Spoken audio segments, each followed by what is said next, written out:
రెండవ కొరింథీయులకు రాసిన పత్రిక 6వ అధ్యాయము verse 1 and 2. 1-2 వచనాలు చదువుదాం. आप तेलुगु में पढ़ रहे हैं ब्रदर या हिंदी में पढ़ूं? हाँ ब्रदर, తెలుగు में मैं पढ़ रहा हूँ. हाँ पढ़. రెండవ కొరింథీయులకు రాసిన పత్రిక 6వ అధ్యాయము 1-2 వచనాలు. కాగా మేము ఆయన తోటి పనివారమై మీరు పొందిన దేవుని కృపను వ్యర్థము చేసుకోవద్దని మిమ్మును వేడుకొనుచున్నాను. అనుకూలమైన సమయమందు నీ మొరను ఆలకించితిని, రక్షణ దినమందు నిన్ను ఆదుకొంటిని అని ఆయన చెప్తున్నాడు కదా. ఇదిగో ఇప్పుడే మిక్కిలి అనుకూల సమయము, ఇదిగో ఇదే రక్షణ దినము. ప్రార్థన చేసుకుందాం. महान प्रेमी अनुग्रहकारी दयालु स्वर्गीय पिताजी, आपके पवित्र चरणों में आते हैं. आपको हम धन्यवाद देते हैं प्रभु, आज के दिन के लिए, इस समय के लिए धन्यवाद देते हैं. अपने समय हमारे लिए ठहराया कि हम लोग आपके नाम से जूम के द्वारा हम एक दूसरे से कनेक्ट हो सके. धन्यवाद देते प्रभु, इस लॉकडाउन की परिस्थिति में आपके लोगों के लिए इस तरह से आपने मार्ग खोला है कि हम लोग आपकी संगति में, वचन की संगति में हम बने रहे. धन्यवाद देते प्रभु, आपने कितनी बड़ी आशा हमको दी है, कितनी बड़ी आशीष हमको दी है कि आपने हमें इस दुनिया में ये प्रभु अनाथ नहीं छोड़ा, बल्कि आपने अपनी आत्मा को, अपने जीवित वचन को आपने हमको दिया है. धन्यवाद देते प्रभु, दुनिया के इस अंतिम समय में आपने हमको रखा है और एक महान आशा हमको दी है कि आप अपनी मंडली को लेने के लिए आने वाले हैं. दयालु पिताजी, हमारी प्रार्थना की आपके आगमन के लिए हमको तैयार रखिए. प्रार्थना करते प्रभु, इस जीवन की यात्रा में आप ही हमको संभालिए. आज की इस मीटिंग में जो वचन आपने हमारे लिए ठहराया प्रभु, उस वचन को देने के लिए, अनुवाद करने के लिए आप हमारी सहायता कीजिए और आपके वचन को सबके लिए आशीष का कारण बनाइए. वचन को सरल और साधारण भाषा में और आपके आत्मा के प्रभाव में देने के लिए सहायता कीजिए. आपके आत्मा देते हुए इस प्रार्थना को प्रभु यीशु मसीह के नाम से आपके पवित्र चरणों में लाते सुन स्वीकार कीजिए. आमीन. आमीन. यहाँ पर 2 कोरिन्थी चैप्टर 6 में पहले वचन में हम पढ़ते हैं, परमेश्वर का अनुग्रह जो तुम पर हुआ है व्यर्थ न रहने दो. రెండవ కొరింథీయులకు రాసిన పత్రిక 6వ అధ్యాయం 1వ వచనంలో, మరి దేవుడు మీ ఎడల చూపించిన కృపను వ్యర్థము చేసుకోవద్దని మిమ్మల్ని వేడుకొనుచున్నాను. परमेश्वर का अनुग्रह क्या करता है? उसके अनुग्रह के द्वारा ही आप और मैं उद्धार की आशीष को प्राप्त करते हैं. దేవుడి కృప చేతనే మనము ఆ రక్షణ అనేది మనం పొందుకున్న వారిగా ఉంటూ ఉన్నాము. और ये प्रभु का अनुग्रह मतलब एक प्रभु की प्रसन्नता का समय है. దేవుని కృప అంటే అర్థము ఆయన ప్రసన్నతను అనుభవించడము. मतलब वो प्रसन्न है किस बात के लिए? लोगों को उद्धार देने के लिए. దేవుడు ఇష్టపడుతున్నాడు, దేవుడు తన ప్రజల్ని రక్షించాలని దేవుడు ఎంతో ఇష్టపడుతూ ఉన్నాడు. और इसी को हम अनुग्रह का समय बोलते हैं और इस अनुग्रह के समय में ही लोग उद्धार पा सकते हैं. దీనినే మనము దేవుని కృపా సమయము అని మనం అంటూ ఉన్నాము. మరి ఈ కృపా సమయంలోనే దేవుడు అనేక మందిని రక్షించాలని ఆశపడుతూ ఉన్నాడు. लेकिन यहाँ पर एक चेतावनी दी गई कि इस अनुग्रह को जो तुम पर हुआ है उसको व्यर्थ न होने दो. ఇక్కడ ఒక హెచ్చరిక కూడా చెప్పబడతా ఉంది, దేవుని కృపను వ్యర్థము చేసుకోవద్దని మిమ్మల్ని వేడుకొనుచున్నానని ఒక హెచ్చరిక కూడా ఇక్కడ చెప్పబడతా ఉంది. इसका मतलब ये है कि बहुत सारे लोग इस अनुग्रह के समय में, अनुग्रह के इस काल में मतलब उद्धार पाने के लिए उतना गंभीर नहीं रहते. అంటే ఈ కృపా సమయంలో చాలా మంది ఆ యొక్క రక్షించబడడానికి కూడాను ఇష్టపడని వారికి కూడా చాలా మంది ఉంటూ ఉన్నారు. और कुछ लोग उद्धार पाकर भी अपने जीवन में प्रभु के अनुग्रह में बने नहीं रहते. కొంతమంది రక్షించబడినప్పటికీ కూడా ఈ కృపలో చాలా మంది మరి వేరుగా ఉండేవారు కూడా ఉంటూ ఉన్నారు. मतलब प्रभु चाहता है कि उसका जो अनुग्रह हम पाते हैं उस अनुग्रह में हम प्रभु के आने के दिन तक हम बने रहें. అంటే దేవుని కృపను మరి అనుభవించేవారు ఆయన వచ్చినంత వరకు కూడా ఆ కృపలోని మనము నిలిచి ఉండాలని దేవుడు ఆశపడుతూ ఉన్నాడు. यहाँ पर हम पढ़ते देखो अभी वह उद्धार का दिन है. మరి దేవుని వాక్యం ఉంది, ఇది అనుకూల సమయము, రక్షణ దినము ఈ దినమే అని చెప్పబడతా ఉంది. आज का ये दिन उद्धार का दिन है। నేడే రక్షణ దినము. ये आज का दिन मतलब आज प्रभु को ग्रहण करने का भी दिन हो सकता है, लेकिन आज का दिन मतलब वो दिन जिस दिन हम प्रभु के आने पर प्रभु के साथ उठा लिए जाते हैं। ఈ దినము అనే మాట అర్థం ఏంటంటే దేవుడు వచ్చే సమయంలో ఆ దినములో ఎవరైతే ఆ రక్షణ కొరకు ఎదురు చూస్తారో ఆ దినము అని రాయబడతా ఉంది. परमेश्वर के वचन में उद्धार को तीन तीन कालों में प्रकट किया गया है, एक भूतकाल में, वर्तमान काल में और भविष्य काल में। దేవుని యొక్క రక్షణ అనేది మూడు మరి భాగాలుగా విభజించబడ్డది. అది వర్తమానము, భూత భవిష్యత్తు కాలాలలో ఈ రక్షణ కొనసాగుతూ ఉన్నట్లు మనం చూస్తాం. मतलब ये है कि हमारा उद्धार हुआ, हमारा उद्धार होता है और हमारा उद्धार होगा। అంటే రక్షణ ఎట్లానంటే రక్షణ జరిగింది, రక్షణ జరుగుతూ ఉంది, రక్షణ జరగబోతుంది అనేది మూడు భాగాలుగా కనబడతా ఉంది. मतलब उद्धार हुआ मतलब जिस दिन हमने अपने पापों से मन फिराया, प्रभु यीशु मसीह को आपने अपने जीवन में उद्धारकर्ता प्रभु मानकर ग्रहण किया, वो हमारा उद्धार हो गया। మనం ఏ దినమైతే ప్రభువుని సొంత రక్షకుడిగా అంగీకరించి పాపాలు ఒప్పుకొని ఉన్నామో ఆ దినము మనం రక్షించబడ్డాము. और उस दिन से लेकर अब तक हम प्रभु का धन्यवाद करते आ रहे हैं। ఆ దినము నుంచి నేటి వరకు మనం ఆయన్ని ఎంతో స్తుతిస్తూ ఆరాధిస్తూ వచ్చినాము. लेकिन उद्धार ये भूतकाल का ही अनुभव नहीं है, बल्कि उद्धार मतलब ये प्रेजेंट टेंस में प्रतिदिन उद्धार की जीवन में जीने वाला ये अनुभव है। మరి ఇదేదో పాతది జరిగిపోయిన కాలం కాదు కానీ ఇప్పుడు ప్రస్తుత కాలంలో కూడా ఆ రక్షణ కొనసాగుతుంది అనేది కూడా జ్ఞాపకం చేసుకోవాలి. मतलब हर एक विश्वासी को जो उद्धार पाएगा प्रतिदिन उद्धार की जीवन में उसको बने रहना है। ప్రతి దినము కూడా రక్షించబడిన వారు ఆ రక్షణలో మరి నిలిచిన వారిగా ఉండాలి. और भविष्य काल मतलब जिस दिन प्रभु अपने लोगों को लेने के लिए आएंगे, जो लोग प्रभु के साथ उठा लिए जाते हैं, जो लोग मर गए प्रभु में मरे, वे लोग यदि उठा लिए जाते हैं तो एक्चुअली वही दिन है हमारा उद्धार का दिन है। చూడండి భవిష్యత్తు కాలంలో కూడా ఈ రక్షణ ఎట్లా ఉంటూ ఉందంటే మనం మరణించిన వాళ్ళు సైతము ప్రభు మరలా రాబోతూ ఉన్నాడు. ఆ సమయంలో ఎవరైతే రక్షించబడ్డారో వారిని తీసుకువెళ్ళడానికి ఆ దినము నిజమైన దినము, అదే రక్షణ దినము అని చెప్పబడతా ఉంది.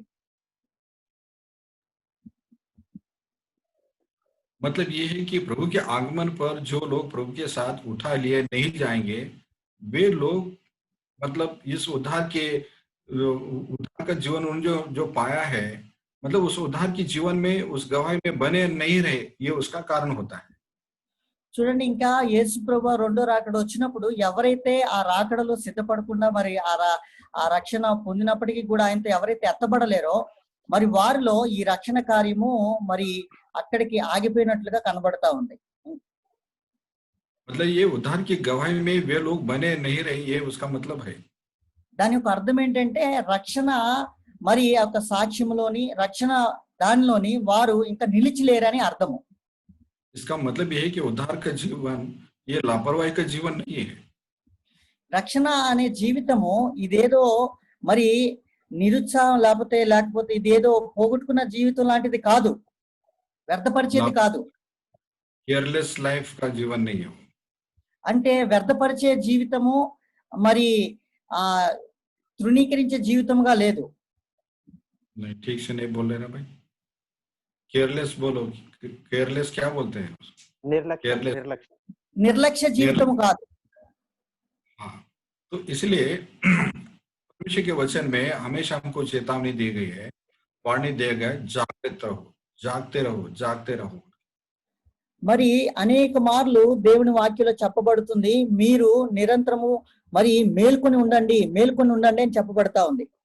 मतलब ये बात तभी कही जाती है जहाँ कहीं खतरा रहता है, तो मतलब जहाँ पर खतरा हो सकता है, हानि नुकसानी हो सकती है, वहीं पर इस तरह की वार्निंग दी जाती है।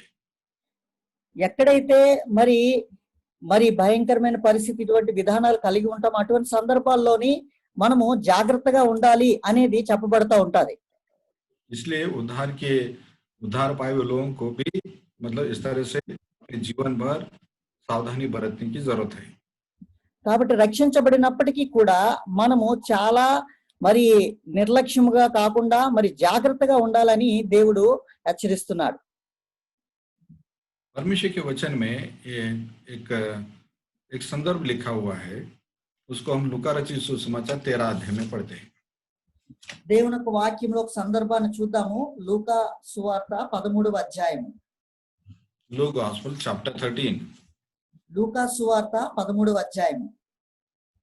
उसमें वर्स 22 to 24, 22 నుంచి 24 వచనాలు.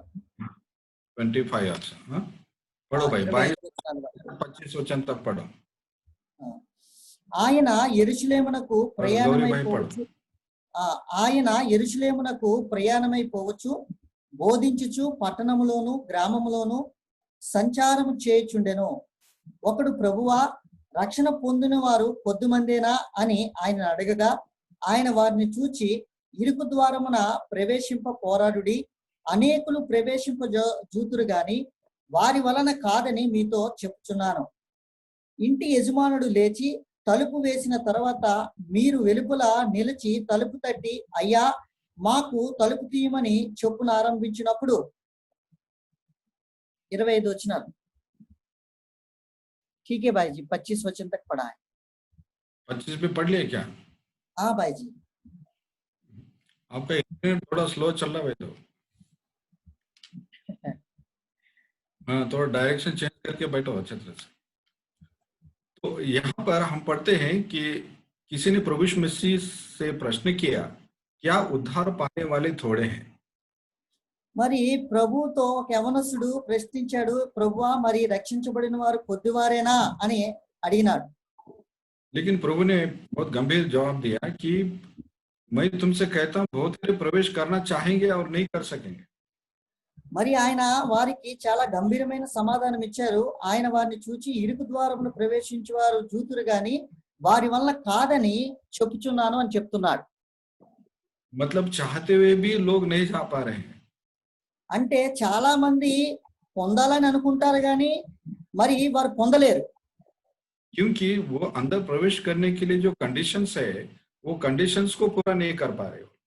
అనేకులు ప్రవేశింప జూతురు గాని దాంట్లో ప్రవేశించలేరు. और ये कंडीशंस मतलब हम अपने प्रयास से स्वर्ग के राज में हम नहीं जाते, लेकिन कुछ काम है जो हमको ही करना पड़ता है।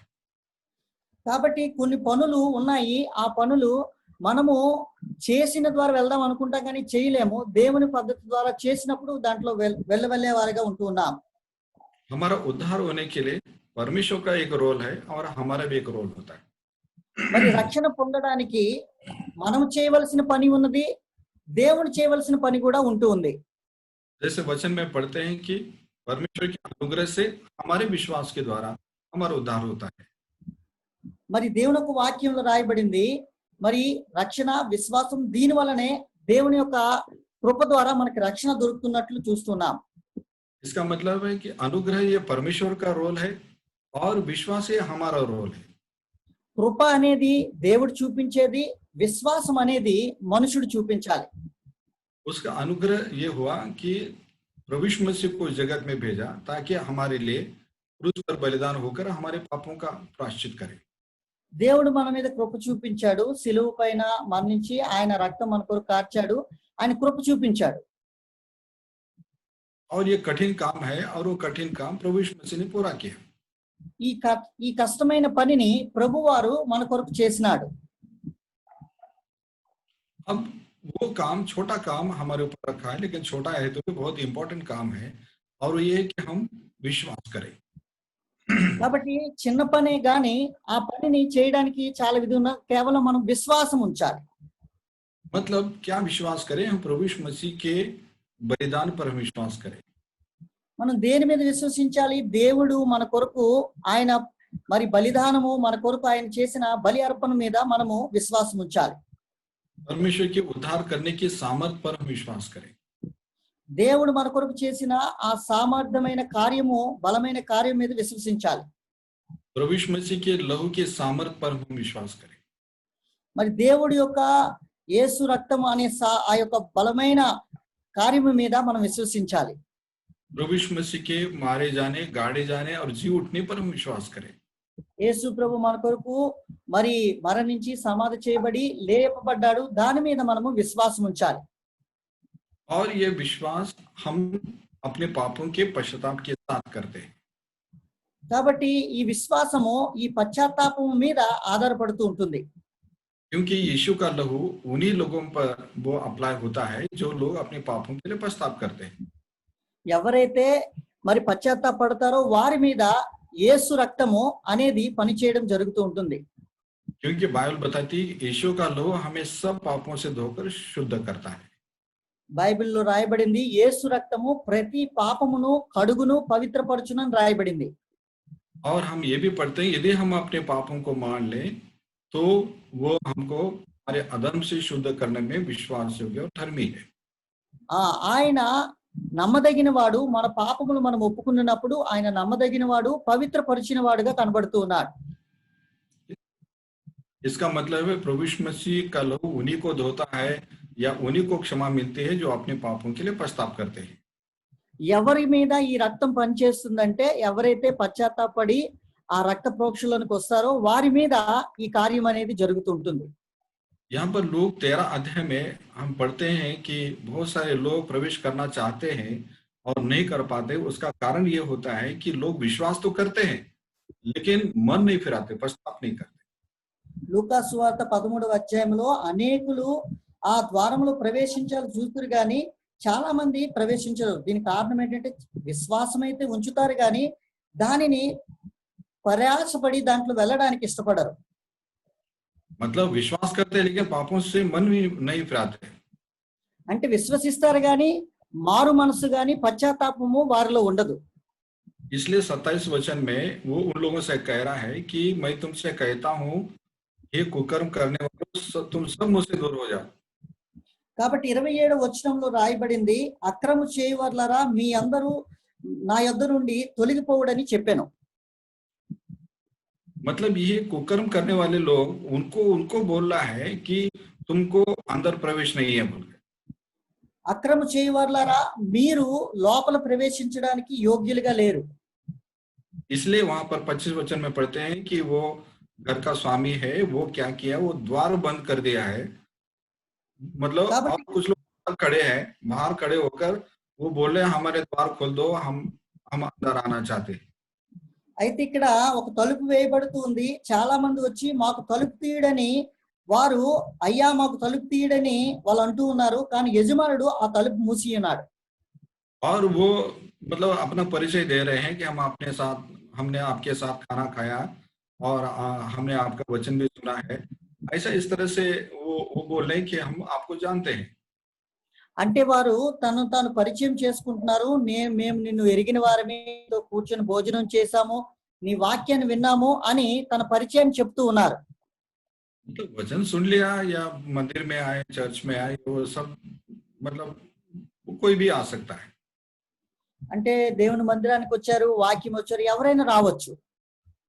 लेकिन ये जो कुकर्म का जो जीवन है वो पाप का जीवन है, वो उन्होंने छोड़ा है क्या नहीं, ये इम्पोर्टेंट बात है। అక్రమము అనే జీవితాన్ని వారు విడిచిపెట్టలేదు. అది విడిచిపెట్టారా లేదా అనేది చాలా ప్రాముఖ్యమై ఉంది. इसलिए ऐसे लोगों के लिए वो जो द्वार है, जो अनुग्रह का द्वार है, वो बंद हो जाता है और इसलिए ये लोग उद्धार नहीं पाते। కాబట్టి ఈ కృప అనే ద్వారము ఈ అక్రమ చేత ముయ్యబడుతూ ఉంటుంది. దాని కారణం చేత వారు ఆ యొక్క ద్వారంలో ప్రవేశించడానికి మరి యోగ్యులుగా ఉండలేని వారిగా ఉంటూ ఉన్నారు. इसलिए जब तक हमको क्षमा मिल सकती है तब तक ही हम क्षमा पा सकते हैं। अनुग्रह का समय खत्म होने के बाद तो किसी को भी क्षमा नहीं मिल सकते। అయితే కృపా సమయం ఇప్పుడు ఉంది. కృపా సమయం ఉన్నంత వరకే మనం రక్షించబడతాము, మన పాపాలు క్షమించబడతాయి. ఆ సమయము అయిపోయిందంటే తర్వాత మనము ఆ రక్షణ అనేది పొందలేము, ఆ పాప క్షమాపణ కూడా పొందలేము. मैं परमेश्वर के वचन में से 2 जगह से मैं आपको 2 संदर्भ देता हूँ जहाँ पर लिखा हुआ है द्वार बंद हो गया बोल के। బైబిల్లో 2 యొక్క భాగాలు చూపిస్తాను. అందులోని రాయబడింది దేవుని ద్వారాలు ముయ్యబడ్డాయని. पहला संदर्भ हम उत्पत्ति की पुस्तक में हम पढ़ते हैं नोहा के समय में जब उसने जहाज को बनाया और नोहा और उसके साथ जो जो प्राणी थे सब अंदर चले जाने के बाद परमेश्वर ने उस जहाज के द्वार को बंद किया बोलकर लिखा हुआ है। ఆది కాండము 6వ అధ్యాయంలో నోవాహు సమయంలో ఆ 7 ఓడ अध्याय में బాయ్జీ 6th చాప్టరా 7th चैप्टर भाई 7వ అధ్యాయం 7వ అధ్యాయము 13 वचन से पढ़ते चलो 16 वचन 13 నుంచి 16 వచనాలు. మరియు 601 సంవత్సరం మొదలుకొని నీళ్లు భూమి మీద నుండి ఇంకిపోయెను. నోవాహు ఓడ కప్పు తీసి 7వ అధ్యాయము 13 నుంచి ఆ దినమందే నోవాహు కుమారులు షేమియు హామియు యాపేతియు నోవాహు భార్యయు వారితో కూడా అతని ముగ్గురు కోడండ్రులు ఆ ఓడలో ప్రవేశించిరి. వీరే కాదు, ఆయా జంతువులు ఆ జాతుల ప్రకారము ప్రతి మృగమును, ఆయా జాతుల ప్రకారము ప్రతి పశువును, ఆయా జాతుల ప్రకారము నేల మీద ప్రాకు ప్రతి పురుగును, ఆయా జాతుల ప్రకారము ప్రతి పక్షియు, నానా విధములైన రెక్కలు గల ప్రతి పిట్టయు ప్రవేశించెను. జీవాత్మ గల సమస్త శరీరంలో రెండేసి ఓడలోనున్న నోవాహు నొద్ద ప్రవేశించివన్నీ దేవుడు అతనికి ఆజ్ఞాపించిన ప్రకారము సమస్త శరీరుల్లో మొగదియు ఆడదియు ప్రవేశించెను. అప్పుడు యెహోవా ఓడలో అతనిని మూసివేసెను. बस तब यहोवा ने उसका द्वार बंद कर दिया. మరి యెహోవా ఓడను మూసివేసెను. अब ये द्वार बंद कर दिया मतलब उसका मतलब ये है कि अब उसमें एंट्री नहीं है. अब किसी के लिए एंट्री नहीं है.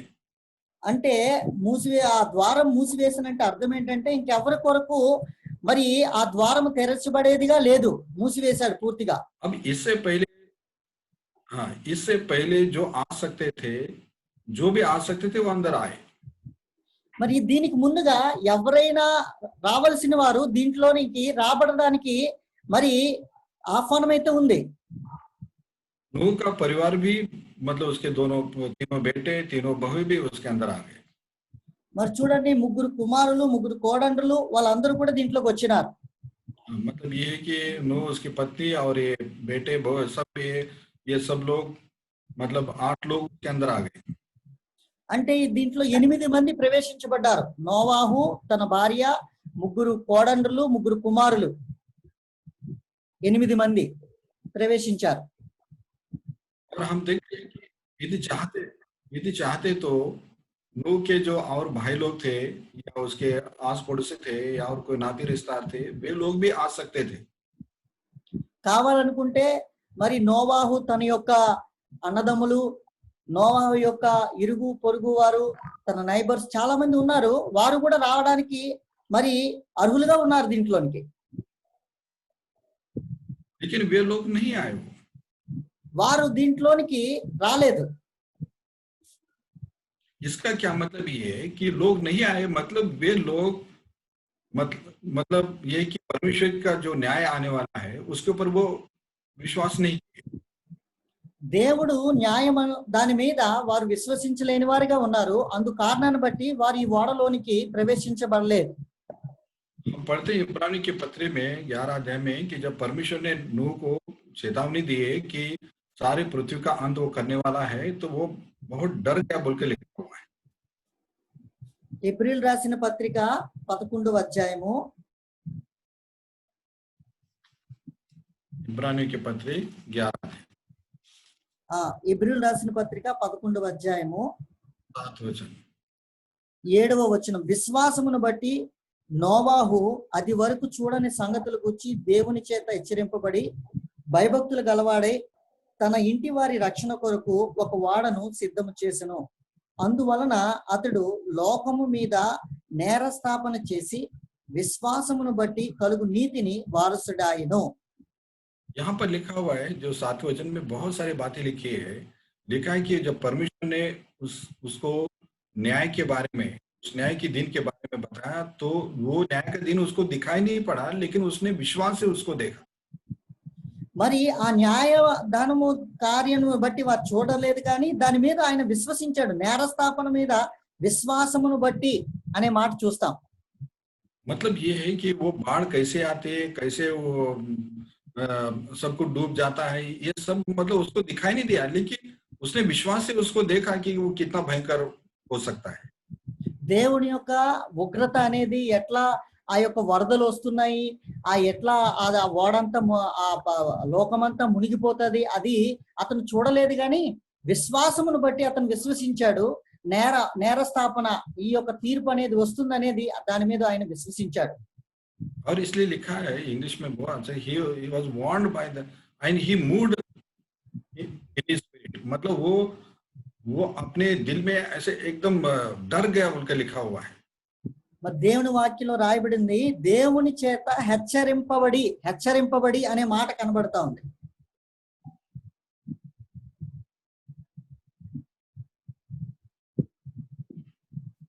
पढ़ो भाई। దేవుని చేత హెచ్చరింపబడి భయభక్తులు గలవాడై తన ఇంటి వారి కొరకు వాడ సిద్ధం చేసిన అందువలన లోకం మీద నేరస్థాపన చేసి విశ్వాసమును బట్టి కలుగు నీతికి వారసుడాయెను. इंग्लिश में लिखा he moved with godly fear, he moved with godly fear, मतलब एक ऐसा भय आ गया, परमेश्वर का क्रोध जो दुनिया के ऊपर आने वाला है। అంటే దేవుని యొక్క భయము చేత హెచ్చరించబడ్డాడు. और बाकी के लोग जो थे उनके ऊपर कोई वो डरे नहीं उस बात के लिए। అంటే దేవుడు ఆ యొక్క భయము, మరి నోవా అయితే భయపడ్డాడు కానీ హెచ్చరించబడ్డాడు. అయితే మిగతా వారు అయితే దేవుని భయము మీద హెచ్చరించబడినప్పటికీ కూడా వారు భయపడని వారిగా ఉన్నారు. प्रभु यीशु मसीह ने जो ये एंड डेज के बारे में, दुनिया के अंत के बारे में, दुनिया की परिस्थिति को बताने के लिए इस नोहा के दिनों का ही उन्होंने उदाहरण दिया है। మరి దేవుడి యొక్క చివరి దినాలు, కడవరి దినాలు, మరి ఈ దినాల్లో ఈ యొక్క నోవాహు యొక్క దినములతో పోల్చబడడానికి చెప్పబడతా ఉంది. वचन में पढ़ते जैसे नोहा के समय में हुआ था वैसे ही जगत के अंत के समय में होगा। కాబట్టి దేవుని యొక్క వాక్యములో రాయబడింది, నోవాహు దినముల్లో జరిగినట్లు ఈ అంచె దినాల్లో జరుగును. और लिखा है कि लोग खाते पीते थे, उनमें ब्याह शादी होती थी, बोलकर ऐसा लिखा हुआ है। దేవుని వాక్యలో రాయబడింది, నోవాహు సమయంలో మరి భోజనం చేసేవారుగా ఉంటూ ఉన్నారు, ఇండ్లు కట్టుకునే వారుగా ఉంటూ ఉన్నారు, పెండ్లి చేసుకున్న వారుగా ఉంటున్నారు. అట్లానే ఈ దినాల్లో కూడా, అంచె దినాల్లో కూడా ఉంటూ ఉన్నారని రాయబడింది. इसका मतलब खाना पीना गलत है, शादी ब्याह करना गलत है, ऐसा नहीं है। మరి వివాహాలు చేసుకోవడము, మరి భోజనం చేయడము, ఇండ్లు కట్టుకోవడము ఇది తప్ప అంటే తప్పు కాదు. लेकिन ये है कि जैसे प्रायोरिटी इन चीजों को दे रहे थे वैसे ही वे लोग अपने आत्मिक जीवन के लिए प्रायोरिटी नहीं दे रहे थे। దీని అర్థం ఏంటంటే, మరి ఏ విధముగా అయితే వారు ఆసక్తి చూపించారో ఇండ్లు కట్టుకోవడానికి, పెండ్లి చేసుకోవడానికి, భోజనం చేయడానికి, మరి అట్లానే ఆత్మీకమైన జీవితం మీద వీరు శ్రద్ధ వహించిన వారిగా ఉంటూ ఉన్నారు. मतलब ये लोग अपने शरीर के लिए ज्यादा सोच रहे थे, लेकिन अपने आत्मिक जीवन के लिए नहीं सोच रहे थे। ఎక్కువగా వారు శరీరం యొక్క సంబంధమైన విషయాల మీదే వారు ఎంతో ఇష్టపడ్డారు కానీ ఆత్మ సంబంధమైన దాని మీద వారు ధ్యానం ఉంచలేదు.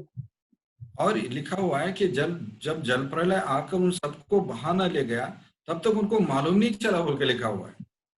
దేవుని వాక్యలో రాయబడింది, ఆ జల ప్రళయం వచ్చి అందరినీ నాశనం చేసినంత వరకు వారికి తెలియబడలేదని రాయబడింది. Matthew chapter 24 verse 39. మత్తయి సువార్త 29వ అధ్యాయము 39 39 24 39.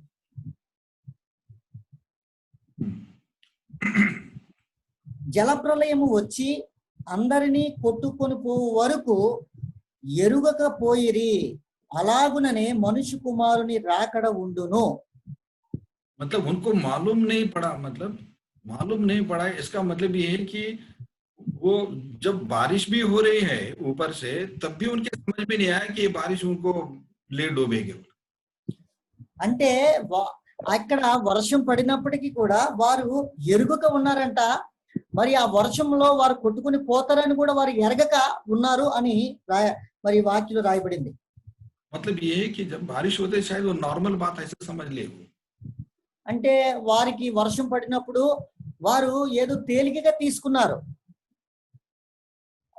हाँ, और थोड़ा ज्यादा भी आए तो भी उसको नॉर्मल समझ लिए वो। ఇంకా కొంచెం కాలు పైకి వచ్చినప్పటికి కూడా నీళ్లు వారు తేలికగా తీసుకున్నారు, ఏమవ్వదని. और हाँ, जब बाद में थोड़ा सा बढ़ गया पानी, जितना बढ़ गया, और तब उनको ऐसा लगा कि अरे ये तो शायद वही बात है जो नोहा जो बोल रहा था, परमेश्वर का क्रोध आने वाला है, शायद वही वही चीज हो रही है बोलकर तब उनके समझ में आया। తర్వాత కొంత సమయం అయిన తర్వాత ఆ నీరు యొక్క స్థితి అనేది పెరుగుట చూచి వారు నోవాహు చెప్పే మాటల మీద మరి ధ్యానం ఉంచారు. ఇదిగో నోవా అయితే చెప్పాడు కదా, అట్లానే జరుగుతుందేమో అని అనేది వారు తర్వాత దాన్ని తెలుసుకున్నారు. लेकिन उस समय यदि समझ में आया तो भी बचने के लिए मार्ग उनके पास नहीं था, और टाइम भी उनके पास ही चला गया था। అయితే ఒకవేళ రక్షించబడాలి వచ్చినప్పటికీ కూడా ఆ కృపా గడియలు లేకపోతే ఆ యొక్క విధానం అనేది ముయ్యబడింది. मतलब ये है कि अब नोहा के पास पहुंच नहीं सकते, यदि पहुंचते भी वो द्वार उनके लिए खुला हुआ नहीं है। ఒకవేళ నోవాహు దగ్గరికి వచ్చి తెరవమని అడిగినప్పటికీ నోవాహు ఆ తలుపులు తీయడానికి కూడా అతని దగ్గర అధికారం లేదు, అది ముయ్యబడింది పూర్తిగా. पहली बात तो उसके पास पहुंच ही नहीं सकते, पहली बात तो उस पानी में तैरते उसके पास जा ही नहीं सकते, और गए तो भी वहां पर एंट्री नहीं है। మొట్టమొదటిగా వారు నోవాహు దగ్గరికి వెళ్ళలేని వారిగా ఉన్నారు. ఒకవేళ వెళ్ళినప్పటికీ కూడా అది తలుపు మాత్రం తెరవబడేదిగా లేదు. क्या होता है कि जब कभी कोई विपत्ति आती तो लोग एकदम से शुरू में सीरियस लेते, बाद में फिर वो नॉर्मल हो जाता है। అయితే ఏదైనా సమస్య ఏదైనా ఇబ్బంది వచ్చినప్పుడు మనుషులైతే వెళ్తారు, తర్వాత దాంట్లో నుంచి విడిపించబడడానికి ప్రయాసపడతారు. और चेतावनियों को बार बार सुनने के बाद लोग उसको बहुत ही नॉर्मल रीति से लेने लगते हैं। మరి దేవుడి నుంచి చాలా మార్లు హెచ్చరించబడినప్పటికీ కూడా తర్వాత మళ్ళా వాళ్ళు తేలికగా తీసుకుంటారు. नोहा के समय में लोगों के साथ ऐसे हुआ, उन्होंने नोहा के द्वारा जो वार्निंग दिया गया था उसको लोगों ने बहुत हल्की रीति से लिया, इसलिए वे लोग परमेश्वर के क्रोध से बचने के लिए कुछ भी तैयारी नहीं कर सके। మరి నోవాహు సమయంలో కూడా అనేక మార్లు హెచ్చరించబడ్డారు. హెచ్చరించబడినప్పటికీ కూడా అవన్నీ కూడా తేలికగా తీసుకుని ఉన్నారు. इसलिए ये जैसे ये दिन जो है नोहा के लिए उसके परिवार के लिए वो दिन उद्धार का दिन था। మరి నోవాహు వారి కుటుంబం కొరకు ఆ దినము మరి రక్షణ దినముగా కనబడతా ఉంది. उद्धार का दिन मतलब वो दिन जिस दिन वो परमेश्वर के क्रोध से बच गया। మరి ఆ రక్షణ దినమందు దేవుని యొక్క ఉగ్రత నుండి రక్షించబడ్డారు. इसलिए हम लोग जो उद्धार पाए हुए लोग हैं बोलते हैं उद्धार मतलब क्या है, परमेश्वर के क्रोध से बच जाना है। రక్షణ దినము అనగా అర్థం ఏంటంటే దేవుని ఉగ్రత నుండి రక్షించబడడము. और इसलिए परमेश्वर ने हमारे लिए उद्धार बहुत ही सरल करके दिया है। దేవుడు మనకి ఈ రక్షణ అనేది చాలా మరి ఉచితంగా మరి దేవుడు మనకి ఇచ్చినాడు. बहुत ही सरल बनाया है हमारे लिए। చాలా తేలికగా దేవుడు మనకి ఇచ్చినాడు. नोहा के लिए परमेश्वर के क्रोध से बचने के लिए उसको कई 100 साल उसको काम करना पड़ा, 100 साल से अधिक समय तक उसको परिश्रम करना पड़ा। మరి 100 సంవత్సరాలు పైగా ఆ యొక్క రక్షింపబడడానికి గాని దాని కొరకు ఎంతో ప్రయాసపడడం జరిగింది నోవాహు దినాల్లో. और इतना बड़ा जहाज बनाना पड़ा। మరి దేవునితో హెచ్చరించబడి అంత పెద్ద ఓడను తయారు చేయడానికి సిద్ధపడినాడు. तब कहीं जाकर वो अपने परिवार को और दूसरों को वो बचा सका, लेकिन हमारे लिए उस तरह का कठिन काम नहीं दिया है, बहुत आसान काम दिया है हमारे लिए।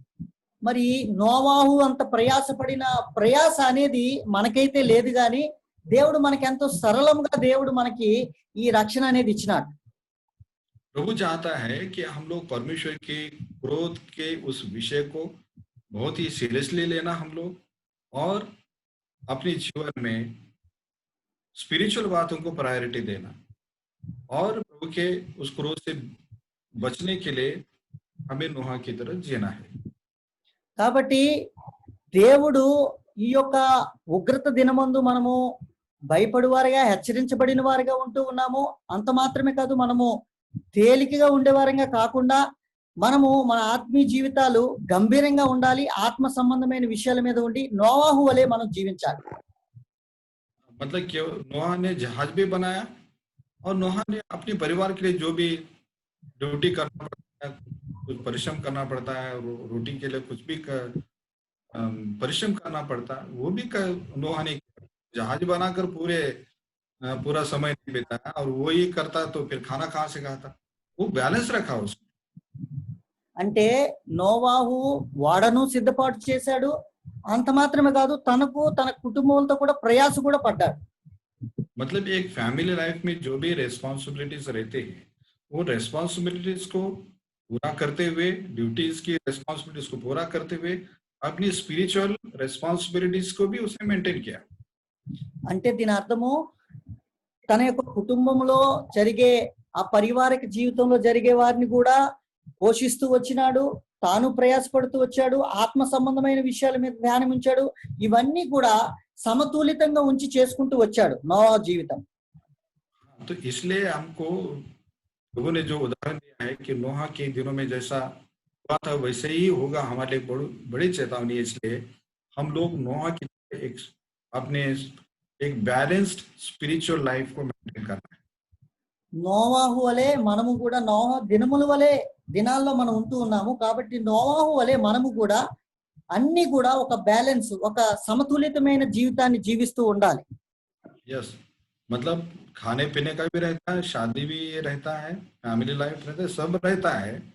लेकिन एक चीज नहीं रहना, वो प्रभु के जजमेंट के लिए केयरलेस नहीं रहना, हम लोग अलर्ट रहना. हम लोग మనము ఈ లోక సంబంధంగా అన్నిట్లోని మరి వివాహ విషయంలో అన్ని విషయాల్లో ఎట్లయితే ఉంటున్నా అన్ని విషయాలు చేస్తూ ఆ ఉగ్రత దినము కొరకు కూడాను మనం ఎంతో హెచ్చరించబడి మరి ఎదుర్కొనే వారిగా ఉండాలి, సిద్ధపడుతూ ఉండాలి. मतलब किसी भी रीति से परमेश्वर के क्रोध के नीचे नहीं आना है. మనము ఆ ఉగ్రత లోనికి, ఆ ఉగ్రత కిందకి మరి రాకూడదు. मतलब पाप ही है जो परमेश्वर के क्रोध के नीचे लेकर आता है. పాపము చేసేవారే ఆ ఉగ్రత కిందకి వచ్చేవారుగా ఉంటూ ఉన్నారు. इसलिए परमेश्वर के क्रोध के नीचे आने वाली कोई भी हरकत, कोई भी ऐसे पाप के टेम्पटेशन में हमको नहीं पड़ना है. కాబట్టి మరి దేవుడు ఆ ఉగ్రత దినమందు ఆ పాపము దాన్ని చేసుట ద్వారా మరి ఆ కిందకి ఆ ఉగ్రత దినములోనికి మనము రాకూడదు. परमेश्वर के वचन में एक दूसरा संदर्भ पढ़ते हैं. రెండవ సందర్భము దేవుని వాక్యంలో నుంచి చదువుదాం. मैथ्यू वासु में चैप्टर 25 में हम देखते हैं, वहां पर जो 10 कुमारियों का जो दृष्टांत है वहां पर लिखा हुआ है. మత్తయి సువార్త 25వ అధ్యాయంలో 10 మంది కన్యకుల గురించి రాయబడ్డారు. और वहां पर लिखा है कि 10 कुमारियों को दूल्हे से मिलने के लिए उनको बताया गया था. మరి 10 మంది కన్యకులకి పెండ్లి కుమారుని ఎదుర్కొనే దానికి వారికి మరి ఆహ్వానం ఇవ్వబడింది. और उनको जो भी दूल्हे से मिलने के लिए, उसके स्वागत के लिए जो भी जरूरी चीजें, वो सब कुछ उनको दिया गया था. మరి ఆ పెండ్లి కుమారుని ఎదుర్కొనడానికి కావలసిన ప్రతిదీ కూడా వారికి ఇవ్వబడింది. लेकिन हम वहां पर पढ़ते हैं कि दूल्हे को आने में देर हो गई, और फिर बाद में ये कुंवारियां सो गई, ऐसा लिखा हुआ है. फिर बाद में सब लोग जाग उठे और अपने दीपकों को ठीक ठाक किया, उनका लिखा हुआ है. దేవుని వాక్యంలో చదివితే పెండ్లి కుమారుడు రావడం ఆలస్యమైంది, వారు కొంత సమయం నిద్రించారు. తర్వాత పెండ్లి కుమారుడు వచ్చిన శబ్దం వినబడింది. వారందరూ కూడా ఆయన ఎదుర్కొనడానికి వెళ్తూ ఉన్నారు. और हम देखते हैं कि जो 5 जो कुंवारे, जो मूर्ख कुंवारियां, उनको बताया गया है और लिखा है कि उनके जो दीपक जो थे वो जलना बंद कर दिए. చూడండి, దేవుని యొక్క వాక్యంలో చూస్తే అక్కడ 5గురు బుద్ధిమంతులు, 5గురు బుద్ధిహీనులు ఉన్నారు. కొంతమంది దీపాలు అయితే వెలగబడుతూ ఉన్నాయి, కొంతమంది దీపాలు అనేవి మరి అవి దివిటీలు అనేవి కొన్ని చక్కబరుచుకునలేనివి కూడా ఉంటూ ఉన్నాయి. और जो मूर्ख कुंवारे थी, उनके जो दीपक है वो सब बुझ गए, बोल के लिखा है. దేవుని యొక్క వాక్యంలో రాయబడింది, బుద్ధిహీనుల యొక్క ఆ యొక్క దివిటీలు అనేవి అవి ఆర్పబడినవిగా కనబడతా ఉన్నాయి. और उसी समय जो दूल्हा आ गया और जिनके पास वो जलते हुए दीपक थे, वे लोग जलते हुए दीपकों के साथ उस उजाले के साथ दूल्हे का स्वागत करने के लिए गए और उसके साथ वो उस ब्याह के उस प्रोग्राम की जगह पर चले गए. అయితే ఎవరైతే దివిటీలు వెలిగించబడుతున్నాయో పెండ్లి కుమారుడు వచ్చినాడు, పెండ్లి కుమారుడు శబ్దం విని ఆయన ఎదుర్కొనడానికి వెళ్ళారు. ఆయనతో పాటు ఆ వివాహ విషయం ఆ పెండ్లి విందుకు వారు లోపలికి కొనిపోబడినారు, వెళ్ళిపోయినారు. लेकिन मूर्खों के लिए लिखा है कि द्वार बंद हो गया. అంటే బుద్ధిహీనుల కొరకు రాయబడింది అక్కడ వాక్యంలో తలుపులు ద్వారాలు మూయబడ్డాయి.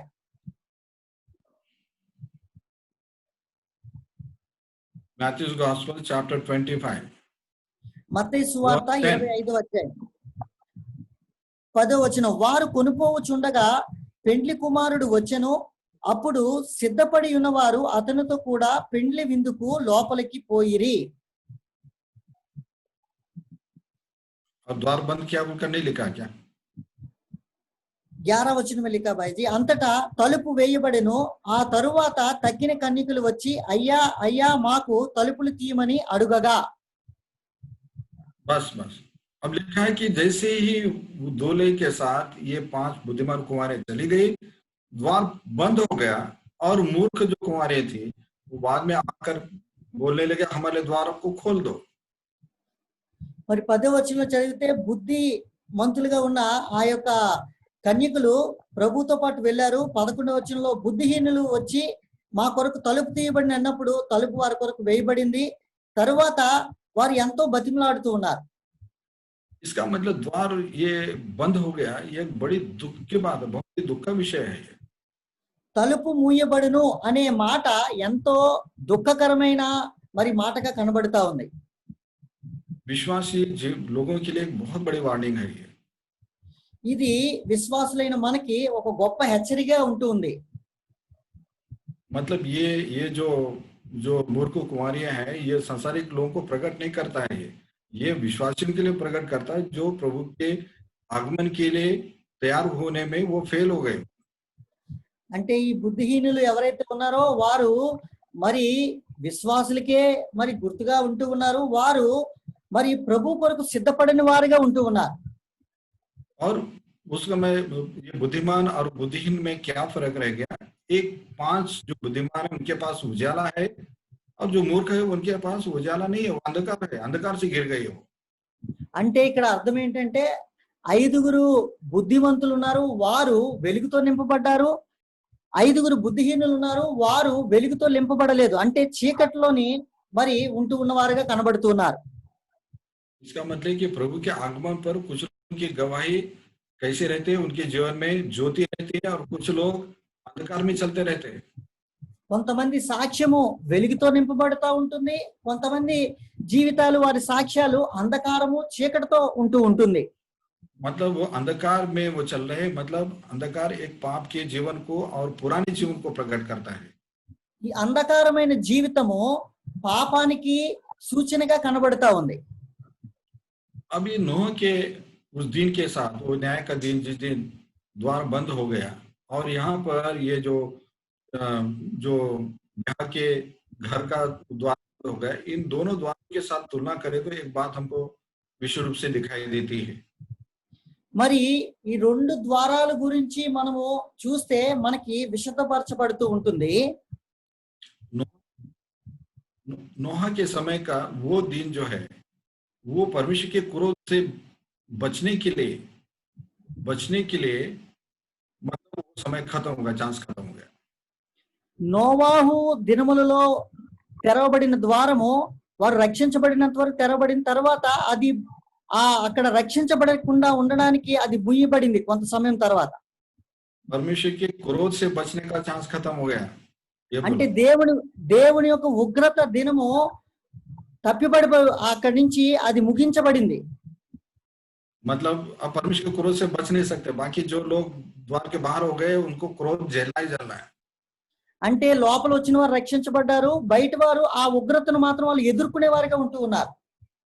अब यहाँ पर देखें तो ये ब्याह का जो घर है, ब्याह का घर मतलब वो क्या है, उस घर में क्या है, वो आनंद है वो। మరి వివాహ జరిగే యొక్క గృహము ఆ ఇంట్లో అది ఎంతో ఆనందమైన విషయం. मतलब जो जो बुद्धिमान कुमारियां जो अंदर चले गए हैं, किस लिए अंदर चले गए, उस खुशी में भागीदार होने के लिए।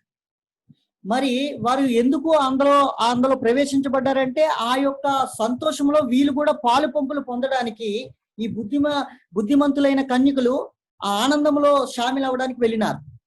इसलिए उद्धार हमेशा दो बातों से प्रकट होता है।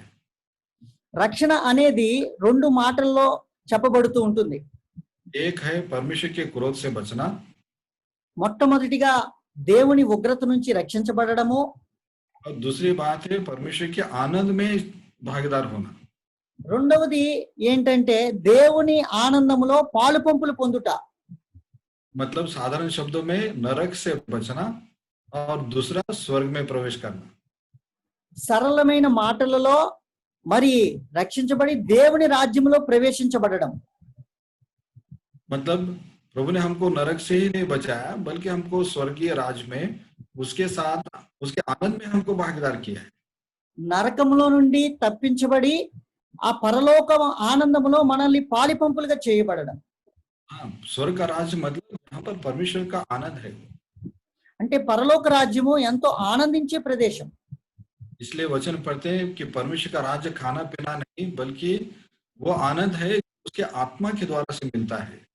అందుకని దేవుని వాక్యంలో రాయబడింది పరలోక రాజ్యము అన్నపానాలతో మరి సంతోషించేది కాదు, దేవుని రాజ్యంలో సంతోషించబడేది అని రాయబడింది. मतलब वो आनंद है जो उसके आत्मा के द्वारा से मिलता है। దేవుని ఆత్మ ద్వారా ఇది మనకి దొరుకుతూ ఉంటుంది ఈ ఆనందం. रोमियो के पत्री రోమిల్ రాసిన పత్రిక 14 अध्याय 17 वचन। 14-17 వచనము. రోమిల్ రాసిన పత్రిక 14వ అధ్యాయము 17 వచనము.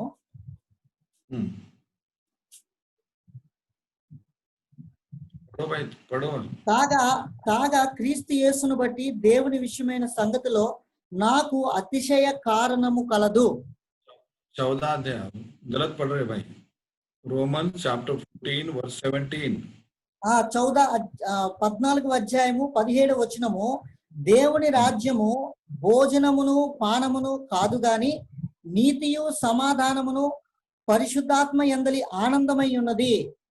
हाँ, मतलब ये है कि परमेश्वर का राज्य में क्या है, उसकी धार्मिकता, उसकी शांति है, उसका आनंद है वो। అక్కడ నీతియు సమాధానము పరిశుద్ధ ఆత్మ యందలి ఆనందము అనేది కనబడతా ఉంది. अब इसलिए यहाँ पर ये बुद्धिमान जो कुमारियां हैं, बुद्धिमान कुमारियों का जीवन ज्योति से भरा हुआ जीवन है। ఈ బుద్ధిమంతులైన కన్యకలు మరి వెలుగుతో నింపబడిన జీవితాన్ని కనబరచబడతా ఉంది. ज्योति और अंधकार क्या प्रकट कर, ज्योति मतलब एक प्रभु के लिए एक अच्छी गवाही को जीने वाला जीवन है। ఇక్కడ వెలుగు దేనిని సూచిస్తూ ఉందంటే దేవుని కొరకు మరి కనపరిచేదిగా కనబడే జీవితాలు. और जो अंधकार का जीवन है वो लापरवाह का जीवन है, वो सोने वाला जीवन है। అంధకారమైన జీవితము నిర్లక్ష్యమైన జీవితం కనబడతా ఉంది, అది నిద్రించే జీవితంగా కనబడతా ఉంది. इसलिए वचन में पढ़ते हो पहला तिस्सलुनीके में लिखा है कि सोने वाले रात को सोते हैं। మొదటి దెస్సలోని రాసిన పత్రికలో రాయబడింది నిద్రించిన వారు నిద్రించబడతా ఉన్నారు. नहीं भाई, रात में सोते हैं बोल के लिखा हुआ। ఆ రాత్రి యందు నిద్రించే వారిగా ఉంటూ ఉన్నారు. सोने वाले रात को सोते हैं बोल के ऐसे लिखा हुआ है। రాత్రి యందు మరి నిద్రించే వారిగా ఉంటూ ఉన్నారు. चलो पढ़ो उसको, पहला तिस्सलुनीके 5 अध्याय। మొదటి దెస్సలోని పత్రిక 5వ అధ్యాయము. पहला तिस्सलुनीके 5 अध्याय। पहला దెస్సలోని 5వ అధ్యాయము 5వ వచనం भाईजी। 7वां वचन पढ़ो भाई। 7వ వచనం. నిద్రపోయి వారు రాత్రి వేళ నిద్రపోవుదురు, మత్తుగా ఉండువారు రాత్రి వేళ మత్తుగా ఉండురు. 7వ వచనంలో నిద్రపోయి వారు రాత్రి వేళ నిద్ర పోవుదురు, మత్తుగా ఉండువారు రాత్రి వేళ మత్తుగా ఉందురు. మనము हाँ, ये दोनों बस बस बस ये रात के वाले लोग कैसे रहते हैं, वो सोने वाले रहते हैं और वो नशा करने वाले भी रहते हैं, वो क्या लिखा हुआ है। వాక్యంలో రాయబడింది, రాత్రి వేళ వారు రాత్రి నిద్రపోయేవారుగా ఉన్నారు, మత్తుగా ఉండువారు రాత్రి వేళ మత్తుగా ఉంటారని రాయబడింది. ये दोनों बातें अब ये प्रभु के लोगों के लिए ये सोने वाली बात और ये नशा करने वाली बात प्रभु के लोगों के लिए क्यों लिख रहा है ये? మరి దేవుని ప్రజల కొరకు ఎందుకు ఈ వాక్యం రాయబడింది? మరి నిద్రించేవారుగా ఉన్నారు, మత్తువారుగా ఉన్నారని రాయబడింది. मतलब ये है कि ये जो सोने वाला जीवन मतलब ये है कि दे आर नॉट अलर्ट, मतलब ये है कि वो जागृत वाला जीवन नहीं है। నిద్రించే జీవితం అంటే ఎందుకు రాయబడింది అంటే వాళ్ళు మెలకువగా లేని వారిగా ఉంటూ ఉన్నారు. मतलब ये है कि वहां पर ये प्रकट होता है कि वो नींद जैसे शरीर के लिए शरीर से उसका संबंध है, मतलब ये है कि जो अंधकार वाले लोग हैं, शरीर को ज्यादा महत्व देते हैं। అంటే నిద్ర శరీరానికి సంబంధించబడింది. అంటే ఈ నిద్ర మరి ఎక్కువగా శరీరాని కొరకే ఎక్కువగా హెచ్చించబడిందిగా కనబడతా ఉంది ఇక్కడ. मतलब शारीरिक रेस्ट के लिए जितना महत्व रहता है ना, वैसा आत्मिक जीवन के लोगों के अंदर ये नहीं रहता, उतना महत्व नहीं रहता है। అంటే శరీరం కొరకు ఏ విధంగా అయితే నిద్ర అవసరత కలిగి ఉందో అట్లా ఆత్మ సంబంధమైన దాని కొరకు వారు ఎక్కువగా హెచ్చించబడిన వారుగా మరి ఉండేవారుగా లేరు. और लिखा हुआ है कि जो मतवाले होते हैं वो रात को मतवाले होते हैं। మత్తుగా ఉండువారు రాత్రి వేళ మత్తుగా ఉంటారని రాయబడింది. मतलब वो भी एक अंधकार का ही जीवन है वो। ఇది కూడా ఒక అంధకారమైన జీవితానికి సంబంధించిందే. मतवाला किसको बोलते हैं? మత్తులని ఎవరిని అంటామో, मतलब जो शराब पीने के बाद वो क्या करता है, शराब पीने के बाद जब उसके अंदर वो शराब काम करती है तो वो अपनी धुन में रहता है, वो बाकी किसी को याद नहीं करता वो। మరి మత్తు జీవితం ఏ విధంగా ఉంటుందంటే త్రాగుబోతులు త్రాగేవారు ఉంటారు కదా, వారు త్రాగిన తర్వాత వారిలోనే నిమగ్నమై ఉంటారు కానీ ఇతరులను పట్టించుకోరు. हाँ, अभी कुछ लोगों का ऐसे रहता है, कैसा रहता है, थोड़ा सा पैसा वगैरह ज्यादा मिल जाए, सब ठीक ठाक हो है ना, वो अपने में ही इतना मगन रहता है, बाकी प्रभु के लिए, प्रभु के लोगों के लिए, प्रभु के सेवा के लिए उसके अंदर कुछ भी उसको दिखाई नहीं देता, वो उसके ध्यान में भी नहीं आता वो। అయితే కొంత ధనము మనం సంపాదించబడిన తర్వాత మనము మరి ఎవరిని పట్టించుకునే వారిగా ఉంటాం, ఎవరిని కూడా చూచేవారిగా ఉంటాం. దేవుడు కనబడు, దేవుని ప్రజలు కనబడరు, ఇంకా వారిని ఎవరిని కూడా పట్టించుకోలేని ఆ మత్తులోనే ఉంటాం. मतलब ये है कि उसको मतलब कौन सा नशा चढ़ता है, पैसे का नशा चढ़ता है। వారిలో ఎటువంటి మత్తు ఉంటదంటే ధనము సంపాదించే మత్తు. हमने बहुत से ऐसे विश्वासों को देखा है, जब वो गरीब थे तो बहुत आत्मिक जीवन में बहुत बहुत अच्छा थे, अभी थोड़ा सा अच्छा कमाने लगे तो अभी पैसे का नशा आ गया उनको, अभी वो उनको कोई अपने अलावा और अपने परिवार के अलावा कुछ भी उनको दिखाई नहीं देता है।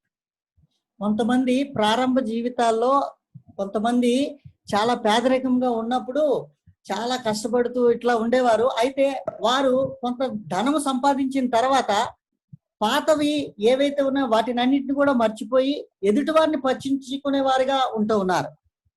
इसलिए वचन में हम पढ़ते कि अंधकार में जो मतवाले होते हैं, जो रात को मतवाले होते हैं, वो अंधकार का जीवन है वो।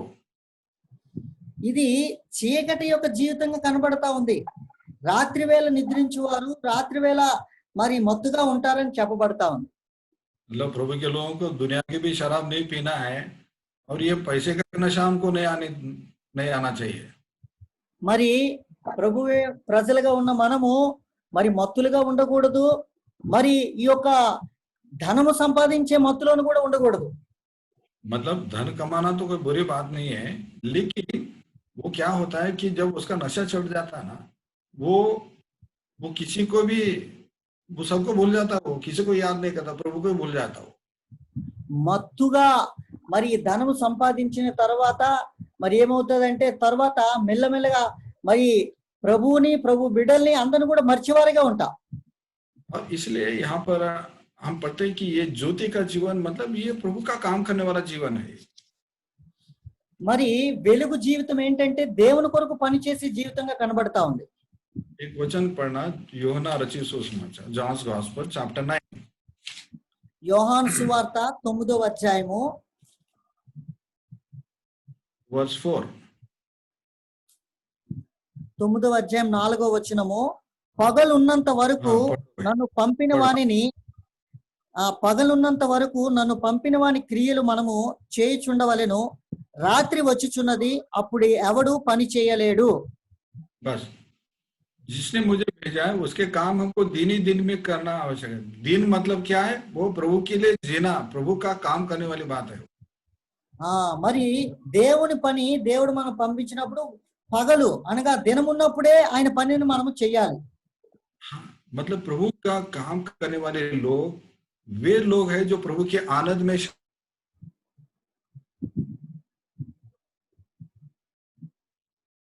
बोलो भाई, भाई जी बीच में कटवा ब्रदर, कम हो है ना. प्रभु का काम करने वाले लोग प्रभु के आनंद में शामिल होते हैं. దేవుని పని చేసేవారు దేవుని ఆనందంలో మరి సంతోషపడేవారిగా ఉంటారు. मैथ्यूज गॉस्पेल మత్తయి సువార్త 25 अध्याय 25వ అధ్యాయం, मैथ्यू चैप्टर 25 మత్తయి సువార్త 25వ అధ్యాయం वर्स 21 पढ़ो. 25వ అధ్యాయము 21వ వచనము, అతని యజమానుడు, బలా నమ్మకమైన మంచి దాసుడా, నీవు ఈ కొంచెములో నమ్మకముగా ఉంటివి, నిన్ను అనేకమైన వాటి మీద నియమించెదను, నీ యజమానుని సంతోషములో పాలు పొందుమని అతనితో చెప్పెను. इतनी बढ़िया मतलब अपने स्वामी के आनंद में सहभागी हो जाओ. ఆయన యజమాని సంతోషములో పాలు పొందుమని అతనితో చెప్పాను. Verse 23 22 23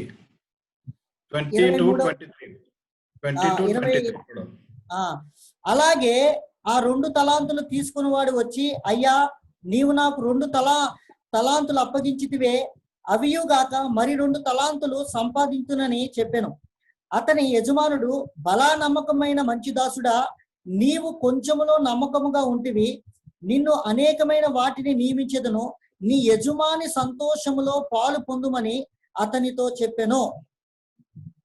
ये स्वामी किन लोगों से बोल रहा है कि मेरे आनंद में शामिल हो जाओ बोल के? నా సంతోషములో పాలు పొందమని ఎవరితో చెప్తున్నాడు ప్రభు ఈ మాటలు? जो उसको हिसाब दे रहे कि देखो हमने आपके लिए काम किया है. ప్రభువా, నువ్వు నాకు ఇచ్చిన పనిని నేను చేశాను అని వారు ఆ యజమానుడికి లెక్క చెప్తూ ఉన్నారు. वो बुद्धिमान जो कुंवर है, जो वो उस ब्याह के घर में प्रवेश किए है, उस घर में क्या है? वो आनंद है वहां पर.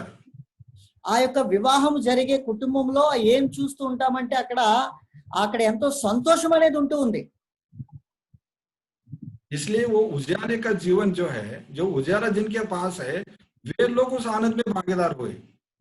మరి ఎవరి దగ్గర అయితే వెలుగు ఉందో వారే ఆ ఆనందంలో పాలు పొందువారుగా ఉన్నారు. इसका मतलब है कि जो लोग प्रभु के लिए काम करते थे दुनिया में, वे लोग उसके आनंद में भागीदार बनते हैं. అంటే ఈ లోకంలో దేవుని కొరకు ఎవరైతే ప్రయాసపడ్డారో వారు దేవుని ఆనందంలో సంతోషంలో పాలు పొందేవారిగా ఉంటున్నారు.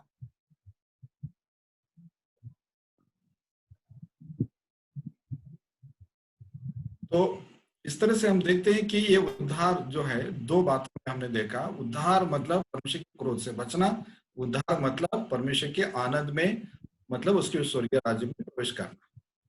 అంటే 2 మాటలు చూచాము. రక్షణ అంటే దేవుని యొక్క మరి ఉగ్రత నుంచి తప్పించబడటము, రక్షణ అంటే ఆయన యొక్క ఆనందములో పాలు పొందేవారంగా ఉండడము.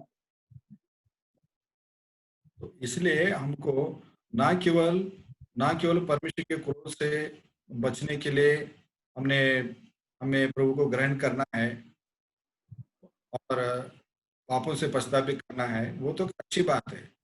लेकिन दूसरी बात यह है कि ज्योति में चलना है, ज्योति में प्रभु के काम को करते जाना है. మరి మన పాపముల నిమిత్తం రక్షించబడడము మరి ఆయన అంగీకరించడం అది మంచిదే, గాని తరువాత రక్షించబడిన తర్వాత ఆయన వెలుగులోని మనము మనము నడిచేవారిగా ఉండాలని, ఆయన ఆనందంలో పాలు పంపులు పొందేవారిగా ఉండాలని మరి దేవుడు ఆశిస్తున్నాడు. क्यों ज्योति में चलने का मतलब क्यों ज्योति में चलाओ प्रभु केवल गाना गाने का और बोलने वाली बात नहीं. ज्योति मतलब work for him in the day light. వెలుగు జీవితం ముందు ఏం చూపిస్తుందంటే ఆ వెలుగులోని చెప్పడం మాత్రమే కాదు, ఆ వెలుగులో మనం పని చేసేవారిగా ఉండాలి.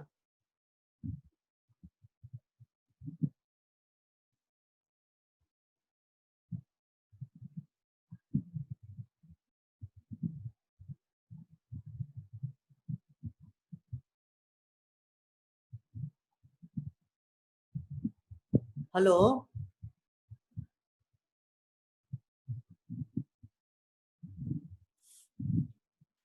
అంకుల్ వాయిస్ కట్ అయింది. ఆనంద్ వినబడట్లేదు ఆనంద్. అదే అంకుల్ది వాయిస్ కట్ అయినట్టుంది.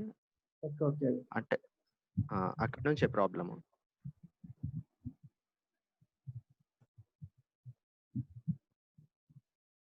ఓకే, అంకుల్ డిస్కనెక్ట్ అయ్యిందా? అంటే మళ్ళీ రీకనెక్ట్ అవుతాడు.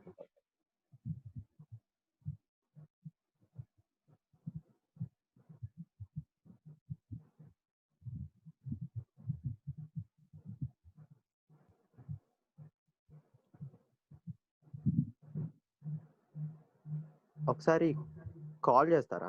కాల్ చేసి ఏంటి ప్రాబ్లం వాళ్ళు ఒకసారి రీకనెక్ట్ అవుతారు.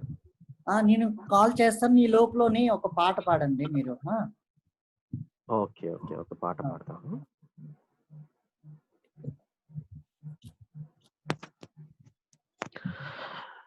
అర్ధరాత్రి వేళ గొప్ప సందడాయేను, అదిగో పెళ్లి కుమారుడు వచ్చేననియు. అర్ధరాత్రి వేళ గొప్ప సందడాయేను, అదిగో పెళ్లి కుమారుడు వచ్చేననియు.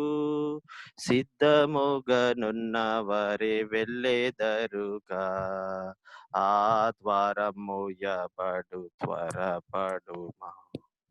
సిద్ధముగానున్న వారే వెళ్ళేదరుగా, ఆ ద్వారం మూయబడు త్వరపడుమా. తెరువబడి ఉన్నది కృప ద్వారము, త్వరపడి రమ్మని పిలచెనేసు. తెరువబడి ఉన్నది కృప ద్వారము, త్వరపడి రమ్మని పిలచెనేసు. ఎవరునో నశింపవలదని ఓరిమి ప్రభువు వహించును. ఎవరును నశింపవలదని ఓరిమి ప్రభువు వహించును. మారు మనసును పొందు సమయమిదే, మక్కువతో ప్రభువు పిలచుచున్నాడు. మారు మనసు పొందు తరుణమిదే, మక్కువతో ప్రభువు పిలచుచున్నాడు. తెరువబడి ఉన్నది కృప ద్వారము, త్వరపడి రమ్మని పిలచెనేసు. తెరువబడి ఉన్నది కృప ద్వారము, త్వరపడి రమ్మని పిలచెనేసు.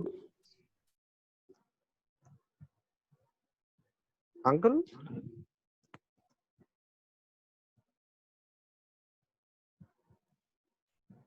कैसे डिस्कनेक्ट हो गया गौरी भाई?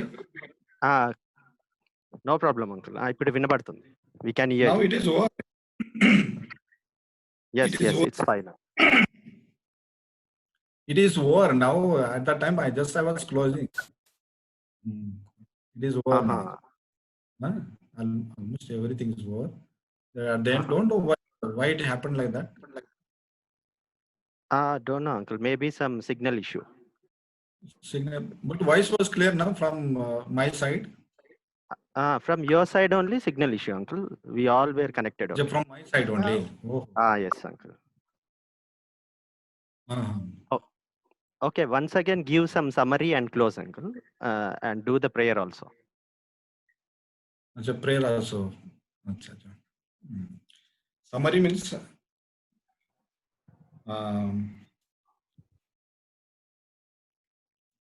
we saw there means that salvation. Salvation means we can understand to escape from the judgment of God, from the wrath of God. Salvation means we are saved from the wrath of God. Salvation means we will enter in the kingdom of God. These are the two meanings. So for that, always we'll worship and we'll give thanks to the Lord. So how can we be saved from the wrath of God? By believing Lord Jesus Christ. Not only that, accepting Him as our personal Savior with repentance for our sins. So, and that repentance, what will it bring in our life? It will bring a change in our life. As we read in Luke Gospel chapter 13, some people, they heard the word of God. They came near to the Lord Jesus Christ. They sat with Him, they ate with Him, but they did not live their wicked life, crooked life. So it means they did not repent for their sins. So because of that, the door was closed for them. Means door was closed, means they could not escape. They cannot escape from the wrath of God.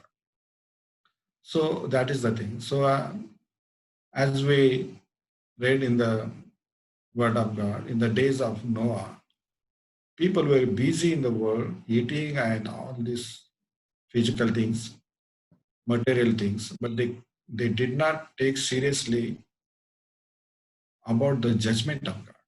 They could not think for their spiritual life. So we are living in the days of Noah. Lord Jesus Christ told like that. Before the end of this world, people will start living like those people. So we should be very careful about that.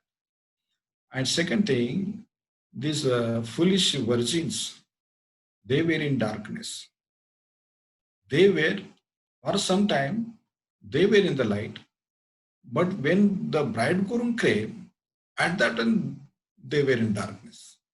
They were covered in the darkness. Very pitiable things. Because they could not go before Him. And those who were having light, they entered in the joy of the bridegroom.